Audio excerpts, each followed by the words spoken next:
Hi everybody, so this is Justin Perry with the Perry Group. I understand there's a lot of concern right now regarding interest rates and a few other things. So what I'm looking to do is explain what is going on and what it all means. Now, I'm going to be referring to some slides. I'm going to put them, overlay them on top of the video. So forgive me, it's not, I'm not talking directly to the camera because I'm also kind of concentrating on the slides a little bit.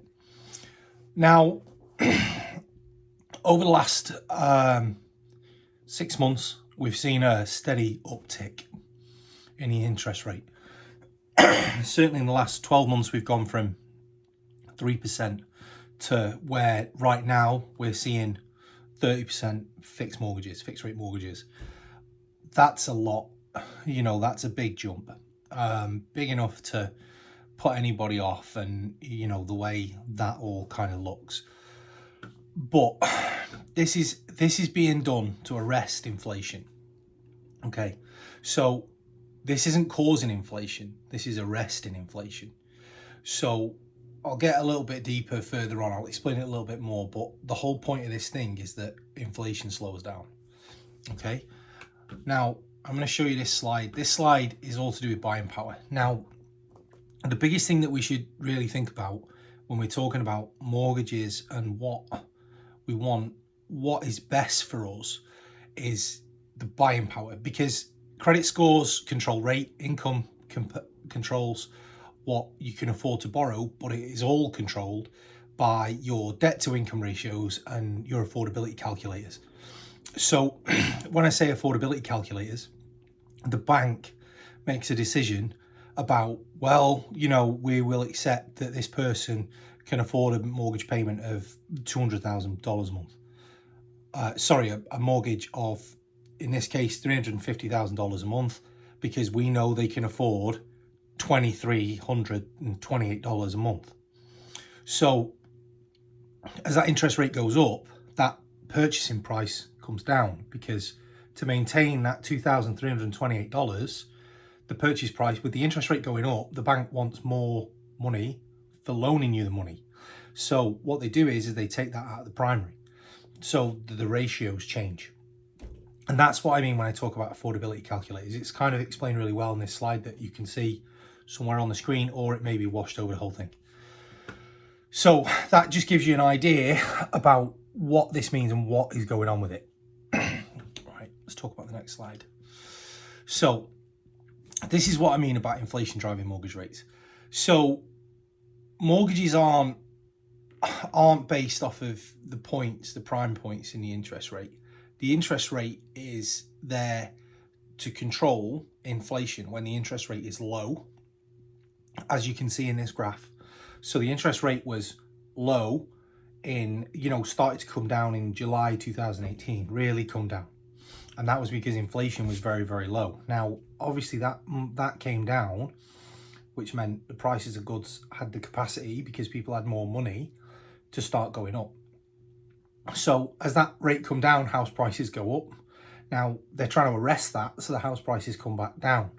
Now it's not that they're going to come down, they're just going to grow at a normal level, because this has been an extraordinary period in human history, not just economically, the whole deal. And we'll never ever see anything like it again. And this is not 2008 when the mortgage market crashed. This is a very different economic time, and the conditions are just not the same. So as you can see here, you've got QE, which is the quarantine, quantitative easing period, where there was money being pumped into the economy, where everything was trying to keep us afloat during COVID, because there was the potential for the world economy to crash, and that would have been bad for everybody. But as you can see, 2022, the rates started to go back up again, because that was what needed to be done to arrest the inflation that had been caused by the quantitative easing and everything else. So the interest rates had come down, inflation went up. Now they're taking interest rates up to try and get a grip of inflation. Now it's important to note that, like I said, the mortgage market is not controlled by inflation. The mortgage market is a privately traded thing. So it's like stocks and bonds. That's what Fannie Mae and Freddie Mac is. And you may have heard the secondary mortgage market. So just to give you a quick overview of what that is, Wells Fargo are going to lend you $350,000, right, to buy a house. Great, winner. Now, that $350,000, Wells Fargo cannot sustain lending $350,000 to a million people. So what Wells Fargo do is they sell that loan to another bank or a bigger bank or a trust fund or whatever.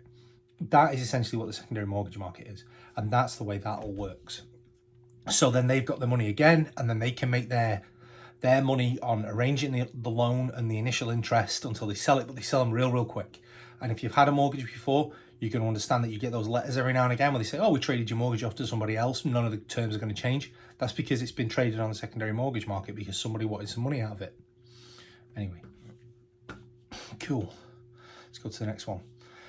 So next thing I'm going to do is we'll play the what if game. Now, what I want you to understand is that if we were to buy a house, now our average purchase price is anywhere between 340 and 360 in the El Centro area.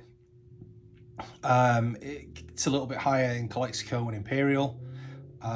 It's a little lower in Holtville, a little lower in Heber, a little lower in Brawley. But the average purchase price is kind of what most people, it's what the most houses are sold at, right? So this particular, kind of piece of information, I like it because it gives you an idea about an FHA loan, which is what a lot of first-time home buyers use. It's a great loan. We need to get out of them as soon as possible, though, because it's stuck with mortgage insurance for the life of the loan. So if you get an FHA loan, we need to talk about getting out of it when we've got 20% equity. What I really want you to look at when we're looking at this is the total monthly expenses. So do you see how the monthly expenses remain really similar, but that interest rate is going up, but that house purchase price is coming down? So my thought on this is that interest rates are only going to go up. They're trending up. They're going to stay going up because they need to arrest that inflation. And that's going to be going on well into next year, possibly into 2024. We are expecting it to come back down to a lower level, but the level we're at right now, 7 to 8%, is ancestrally the level that interest rates and mortgage rates are at for the United States. So it's not that, we're wrong and it's miles away from where it should be. It's actually normalized to where it was pre-COVID, where a lot of people were and have been for years and years and years and years. But the thing is, everybody's been spoiled by 2%, 3% rates. And if you got in at that time, great. Like, you're a winner. Like, you won. But if you didn't, you just back in the game with the rest of us, like everybody else. I mean, I didn't refi at those rates. So it's, I'm still paying whatever. I should have done, but I didn't. So it's kind of one of those things that, it's not going to come back. We're not going to see 2%. We're not going to see 3% again because we're not going to be in those extreme quantitative easing. We're not going to need to prop the economy up the way that we had to do during COVID and the quarantines. Let me show you the next slide. So this is how we fix this problem. So the challenge is affordability, because the affordability calculators are what the banks are interested in, right? Now, the way we fix that is with seller credits.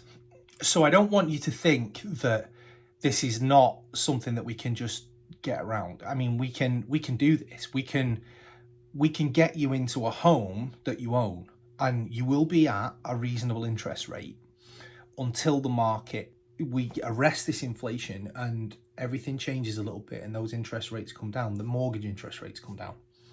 So as you can see here, and I'm having good success with this right now with buyers, because sellers are being educated that the market isn't what it was 6 months ago, and they didn't sell 6 months ago, so they're not in the driving seat so much anymore. So what's important is like this one here we're talking about, it's a 2-1 buy down. We can do 3 2-1 buy downs, but 2-1 buy downs are pretty common. So the seller actually pays for it. You go into it with your normal down payments, whatever, right? But the seller then gives a credit, a substantial credit, that is going to buy down your mortgage rate for 2% for 1 year and then 1% for 1 year. So the first 2 years of your mortgage, you're going to pay a drastically reduced price. You're going to have a drastically reduced payment, rather, for your mortgage. So that is, honestly, it's great success, and that's hopefully the time where inflation's been arrested and those rates have come back down again. So then we refi you off those FHA mortgages and we get, we get you onto something more conventional. So this slide gives you some temporary buy down options, and it just it's just there to show you what the cost of those buy downs is.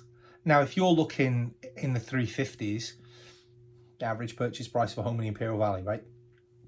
So to ask for a $15,000 credit, it's not a million miles away. I'm closing them right now with $10,000 plus in credits back to my buyers. So why can we not do that trick over and over and over again? You see, the thing is, people will always need to move house, will always need to buy and sell houses.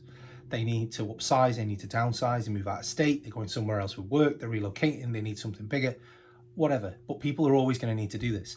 So there's absolutely no problem whatsoever with getting people that have been correctly educated in what the market's doing and understanding that, do you know what, we're not a year ago. You're not going to get $50,000 over asking price. You're not going to get these over appraise offers. You're going to get an offer that's a sensible offer, and it's going to come with some credits, and you're going to pay it if you really want to sell the home. And that's a motivated seller. So you can see that we're not actually asking for the world at this kind of price point. So just to give you an idea, I mean, this is on a loan amount of 343. So that's a great infographic, I think, a good thing for us to note. Now, finally, this is a piece of information about credits and what is allowed. So depending on what we're going to do, whether it's conventional loan, FHA, VA loan, we're allowed different amounts of credit to be able to be paid back to us.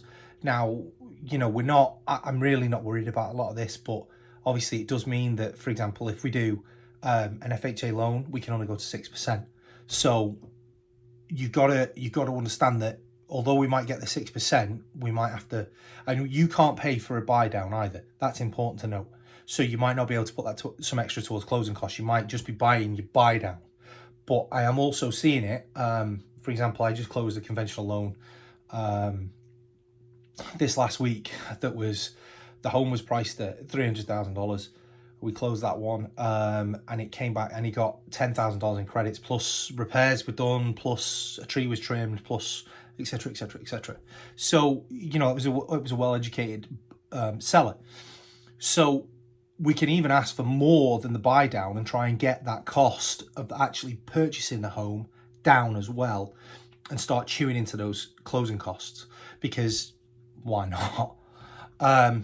So yeah, what I really want you to take from this is that this isn't the end of the world, and it makes a lot of sense right now to buy your own home. Now, buying your own home is a daunting prospect. It's a lot of money. But this isn't, if you're going to stay in it for more than 2 years, and I do talk to people that are going to stay in it for a year, 18 months, but if you're going to stay in it for more than a couple of years, you're going to weather this storm, this interest rate storm, and you're going to be able to come back into, you know, you're going to be able to refinance, and we're going to be able to make you some money. And we're definitely going to have equity in a home, because the home price is going to rise. It's just not going to rise at the rate that we've seen in the last 2 years. So I want you to kind of think about what we're talking about. And if you've got any questions and you want to talk about this in person, I'm more than happy to take a call, meet, Zoom, whatever you want to do. You know, feel free to kind of reach out. But honestly, you're paying 100% interest on rent. So I don't understand why you would want to do that if you've got the capacity and the ability to do something different. The interest rate, this is very much a case of marry the house, date the rate. So, you know, and you know, we're purchasing the home. The rate we can do something about later. The thing we want to get right is where we're going to live. So, you know, that's super important. And I think that, you know, the understanding that the rate is temporary is very, very important, and I think gives us a lot more kind of scope to do more. So thank you for listening. I really appreciate you listening to me natter on about this. Like I said, if you've got any questions, reach out and we'll see what we can do, and we can set something up. I'll take a call, or, you know, whatever. We'll figure it out. We can talk about it. I hope this has been informative, and I hope, you know, it was worth your time. yeah, hopefully I've cleared things up a little bit, and if I've made it more confusing, I'm really sorry. Okay, thanks guys, I appreciate it. I'll see you soon. Thank you.